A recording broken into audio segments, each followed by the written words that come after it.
আসসালামু আলাইকুম বন্ধুরা, একটা বিষয় কি, এখানে যে পাটটা ছোট ছিল কিন্তু এটা কিন্তু এখন বড় হয়েছে, অনেক সুন্দর দেখতে লাগছে। দেখুন, আমি এখানে আমাদের পাট খেতে দেখতে এসেছে যে কোনো ছাগল গরু পড়েছে নাকি, কারণ ওনারা হচ্ছে এখানে ওই যে আসে আর আমাদের পাতাগুলো খেয়ে নেয়, এই জন্য আমি আসছিলাম আজকে। এবং কি এই যে দেখুন, কয়েকটা গাছও ভেঙে ভেঙে নিছে অলরেডি, কয়েকটা ওখানে দেখা যাচ্ছে।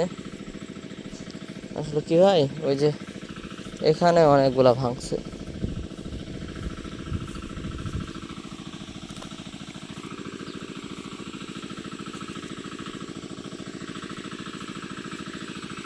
তো বন্ধু, এই ছিল আজকে ছোট ব্লগ ভিডিওটি ভালো লাগলে অবশ্যই লাইক, শেয়ার, সাবস্ক্রাইব করবেন। সবাই ভালো থাকবেন, দেখা হচ্ছে পরবর্তী নতুন কোনো ভিডিওতে। ধন্যবাদ।